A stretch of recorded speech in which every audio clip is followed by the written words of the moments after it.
split the earth near the hills. Rocks tumbled down, smashing into huts at the edge of the village. People screamed, not for Tare, but for themselves. Chaos erupted. Everyone ran in different directions, grabbing their children, their valuables, their lives. No one stopped to check on Tare. No one asked if he was safe. Tare stood frozen. "This is real," he whispered.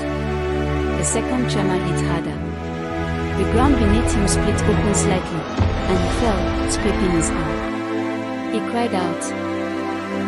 Not loudly this time, not for attention, but from fear. "Help me," he shouted. But his voice was swallowed by panic. The villagers were too busy saving themselves. Their earlier care had never been strong enough to survive real disaster. Tare struggled up, bleeding and shaking. For the first time in his life, no one was watching him. No one was listening.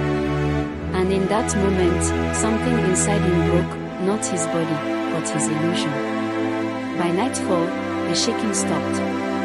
The village was calm. Some huts were gone. The well had cracked.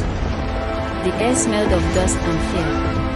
Tare sat alone under a tree, his arm wrapped in cloth he had torn himself. No one had come to help him.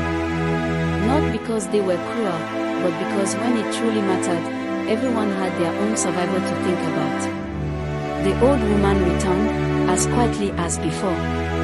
"You have seen it," she said. Tare nodded slowly, eyes hollow. "They didn't come. They couldn't," she replied. "People care, but not in the way you imagine.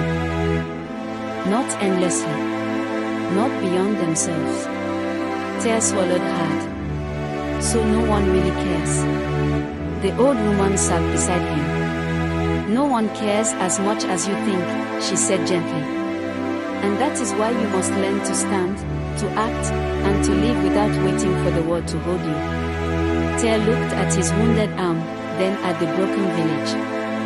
For the first time, he did not sigh for attention. He did not call out. He simply stood up on his own. From that day forward, Tare changed.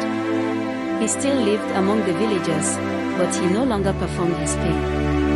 He no longer waited for sympathy like a hungry dog waits for scraps. Because he had seen the earth open. He had felt fear with no audience. And he understood something most never learn. When disaster comes, the world does not stop for you. And in that truth lies both loneliness and strength. No one really cares until you learn to care for yourself.